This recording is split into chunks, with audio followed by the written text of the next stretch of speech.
Hello, everyone, and welcome to day 3 of the series On My Own. I'm Ida Kavafian, and I hold the Nina von Maltzen Chair in Violin Studies at the Curtis Institute in Philadelphia. If you were with us the previous 2 nights, you know how this project came about. When we were hit with the pandemic, we were having spring break from school. And of course, we never went back. The challenge was how to keep our students motivated, how to keep them looking ahead and using music to get themselves through this pandemic. Of course, being alone and not being able to play with other colleagues as they are so used to doing, much less performing in front of audiences like yourselves.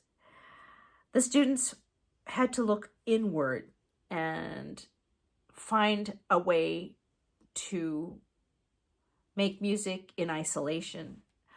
Luckily, there are some great violin works for solo violin, and I made a list of these works, and the students chose their own piece to play and prepare for this project. I want to take this opportunity to thank the Violin Channel for getting involved, because it really took us to a whole other level, and I'm very grateful that they are presenting this series. Tonight's concert starts with Jieon Park, and she's one of my younger students, only 16 years old, and she's going to play the Ysaye second Sonata for you. When Jieon first started this piece, I warned her that the language of Ysaye is really different. It's like it's unlike any other violin writing. And when you first look at a score of Ysaye Sonata, it seems like it's impossible. Of course, Ysaye being a great violinist, everything is possible. Everything is difficult, but possible. So I'm just so proud of how she just grabbed hold of this piece and really was able to make it her own. You'll hear the juxtaposition of the moments of Bach, Partita, number 3, and then breaking into the Obsession. And that is the subtitle of this work, Obsession. We continue with Eric Tsai of Taiwan.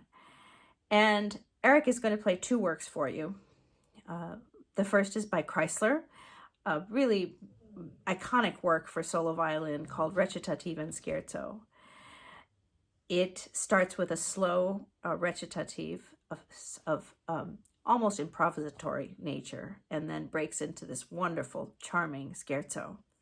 And Eric does a great job with the style. He is also going to play the first caprice of Paganini, quintessential solo violin music. And this is a very challenging work. You would think, well, Paganini, the first caprice, maybe he starts out a little bit easier and then he gets harder until you get to 24. No. The first caprice is one of the most difficult, and Eric does a bang-up job. It's wonderful. The concert is going to close with a real novelty, and this is the Widmung by Bruno Maderna, the Italian composer. And this will be played for you by Emily Shehi of Kansas. Widmung is dedication, and we don't know much about this work or who it might be dedicated to, but it uses extensive techniques on the violin, contemporary extended techniques that are really, really tricky. You will hear her banging on the fingerboard without her bow or without plucking, and that's an interesting technique that I think very few people can do well, and Emily certainly is one of them. I hope you enjoy this concert, and I hope you can appreciate music in a new way during this pandemic. I think it's a very healing, wonderful way to transcend. Thank you for attending, and enjoy. Hi, my name is Jieon Park. I'm from South Korea and I'm 16 years old. I'm 5th years in Curtis. Today I will play Ysaye number 2. In this sonata of the set is not just the inspiration of Bach, but the but the ovation. In some parts, Bach's prelude from the E major partita will play. This sonata is full of big contrasts between demonic outbursts and ghostly ponticello. I chose this piece because of the exaggerated dynamics and the different character expression of Bach and Ysaye. Thank you for listening, and please enjoy my performance.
Hello, my name is Eric Tsai, and I just graduated from the Curtis Institute of Music this past year.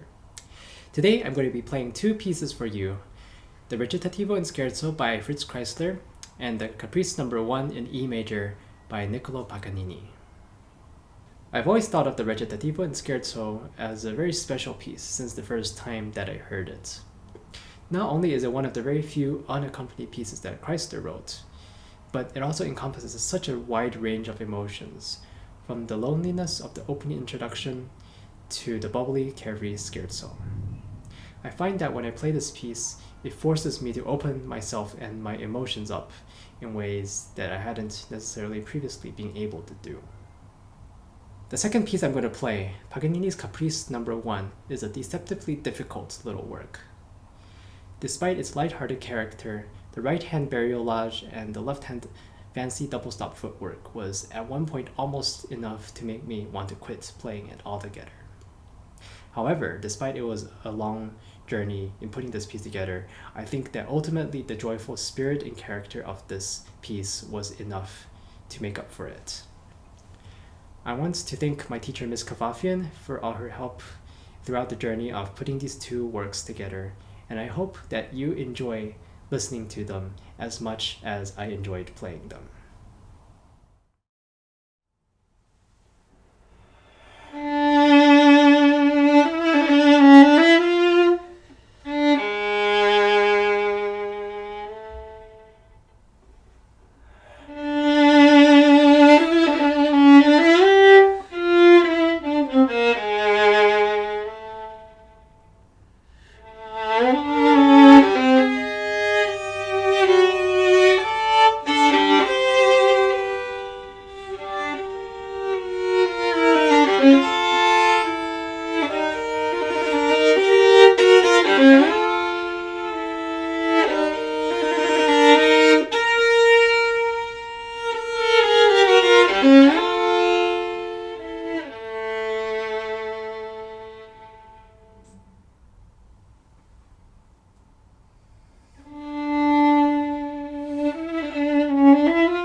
Hi, my name is Emily Shehi.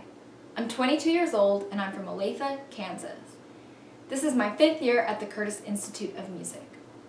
In this recording, you will hear Widmung by Bruno Maderna, written in 1967 for solo violin.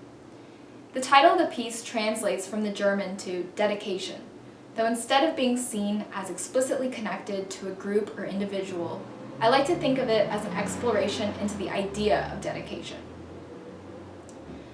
Both lyrical and halting, at times leading to what feel like inevitable points of impasse, these wandering, fragmentary passages give an uncertain and unfinished quality to its lines of thought.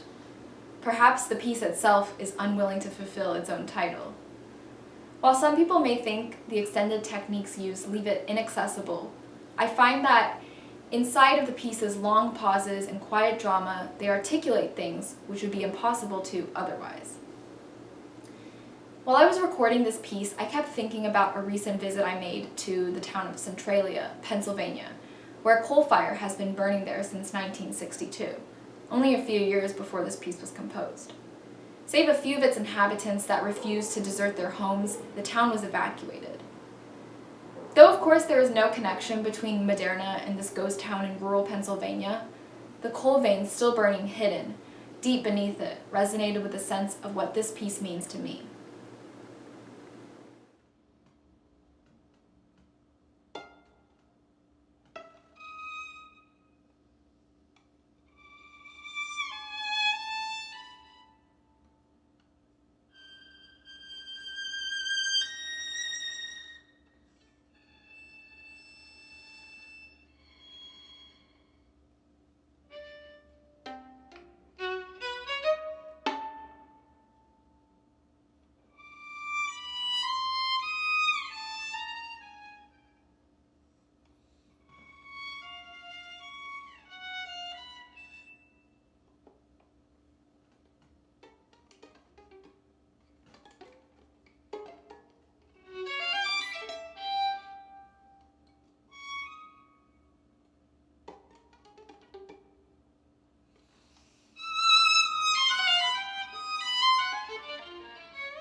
Hi, everybody.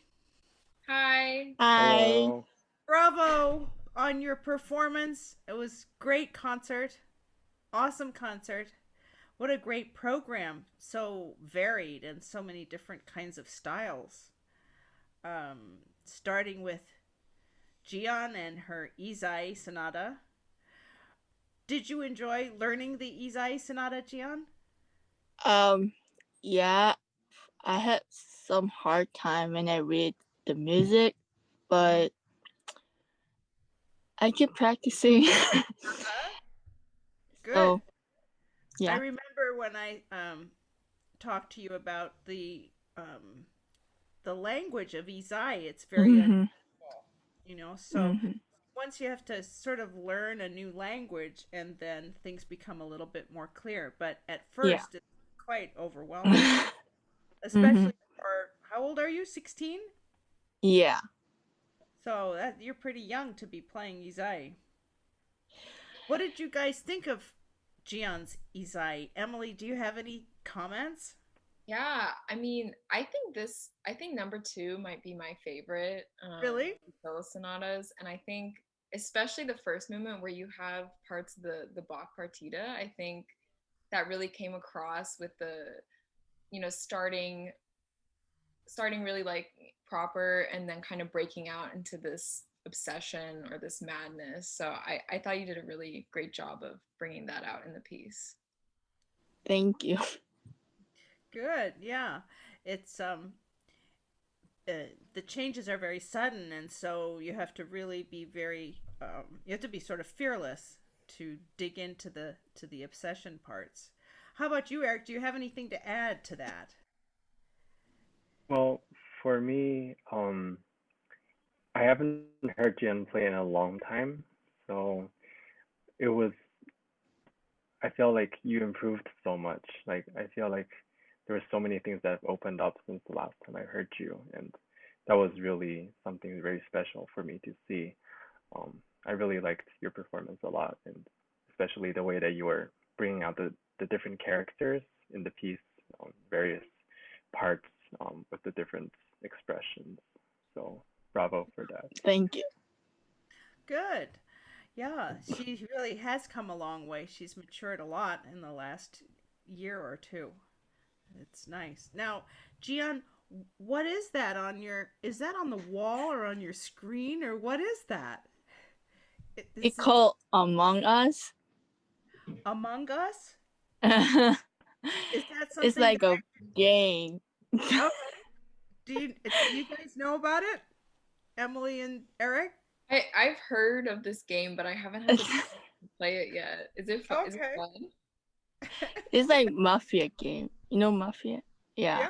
Oh my goodness. Mm-hmm. Oh, awesome.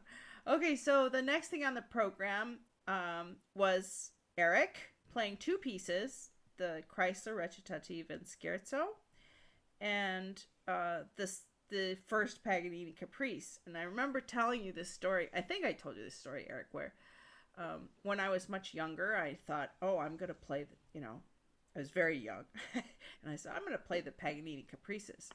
I'm going to start from number one because number one is probably not as hard as number 24. Well, that's not true, right? Number one is really hard. So he doesn't go in order of degree of difficulty. It's he throws you right to the fire right away. So that was a challenging that's a challenging one to learn and play. But um, the Kreisler, of course, has such beauty and such character to it. Did you enjoy learning both Uh, pieces? I think I really enjoy both of them as a listener. Um, not so much as a player. I mean, I liked the Chrysler a lot, working on it and the whole process of that. Um, but the Paganini, I mean, it was definitely a big challenge for me, and I'm glad that I was able to finish the recording because there was several points along the way that I thought maybe I should find another piece to play. Oh, This is well, so I'm hard. glad you followed through with it. The whole point of this project was for us to reach higher and play things we hadn't played and strive for something really outside of ourselves. And everybody did that, especially with repertoire like Bruno Maderna, Emily Shehi. That was quite something. What a neat thing for you to learn. And I was so happy that you did learn it. It was a very wonderful project. But let's go back to Eric for a second and talk about Jieon. How did you like Eric's performance of the Kreisler and the Paganini? Um, I mean, it was really good, and Paganini No.1, like intonation and technique was really really hard when I play it, but I think he really did like so easily. I was like, what? And I like difference, like character difference between Scherzo and Recitativo. Mm-hmm. Is it right? Yep. Mm-hmm. So I really enjoyed it. Good. That's wonderful. Emily, anything to add? I was definitely intimidated when I saw that my piece would be after Eric's. Oh. Yeah. But I love the Recitativo and Scherzo. I think it's such a charming piece, and I think you play it so well. Um, and also the Paganini. I remember learning it for the first time and just getting so frustrated and using like 10 different colored pencils in my music trying to figure it out. But I also noticed that our group kind of fits well. So Jion's playing the Ysaye, and then Eric's Kreisler is dedicated to Ysaye. And then my piece, the title means dedication, but it's not actually dedicated to anyone. So I think that kind of ties our group together really nicely. That's a But nice point. Good. Thank you for noticing that. That's wonderful. Yeah. It's it spans quite a few years. That's certainly one of the good things about it or the interesting things about it. But you know, this project has been such an inspiration for so many of you and for me. It's been really a great journey, and somebody, it's been a lot of work for everybody, of course. But somebody asked me the other day, "Are you going to do one in the spring too?" And I was, "Oh my gosh, I don't know if we can do one in the spring too." But what a fun way to bring our group together and support each other, and that I loved seeing all of that. That was wonderful. Now, Eric, what would you like to say about Emily's piece or Emily's playing of her piece? Oh, You can be honest. You can make suggestions. Anything. actually, I didn't get to hear it in class. The first time I heard it was yesterday when I was watching the recording. Uh huh. So, yeah, it was definitely something very interesting, and I think very different from any of the other pieces that are in this project. Um, but I really liked the way that you used the extended techniques, um, the the tapping on the fingerboard and stuff like that. She's very good I at think, that. I wouldn't want to yeah, get it came into a across, fight with Emily. That's for sure. yeah, it definitely came across very effectively. Hmm. Yeah. We were worried about that. Not worried, but we were experimenting with placement of the mic and all of that. But she has such a strong left hand that that technique was, came naturally to her, and it came through very nicely on the recording. I thought maybe it would be Mhm. hard in a 3,000 seat hall, but you know, I think if anybody could pull it off, it would be Emily. So that was great. Gian, what did you think of this piece? I mean, I never played this piece or I never heard this piece before. So I was like little confused, but I know that she played really, really, really good. Yeah, yeah. Well, Emily, I know you talked about it in your intro, but what made you choose the Maderna? I I was like looking at a list or thinking about solo violin repertoire, and I hadn't heard of this piece or the composer before. And I mean, that really drew me in. I'm always looking to discover like new works, like for me. Um, I think there's something really exciting about learning the language of a piece through the process of learning it. That didn't make any sense. Anyways, I think there's something really great about discovering the language of a piece, and it was really confusing for a long time for me to um, know what to do with it or what it was trying to say or where to go with it. But um, over time, it started to make more sense to me, and I don't know. I hope some of that comes across, which is difficult with newer music, but Well, I always say the way to really reach people is to play new music as if it has been around for hundreds of years. mhm. And then of course to play music that's very old as if it was written yesterday. So that's the way we can communicate, I think, the purpose of these various eras in music.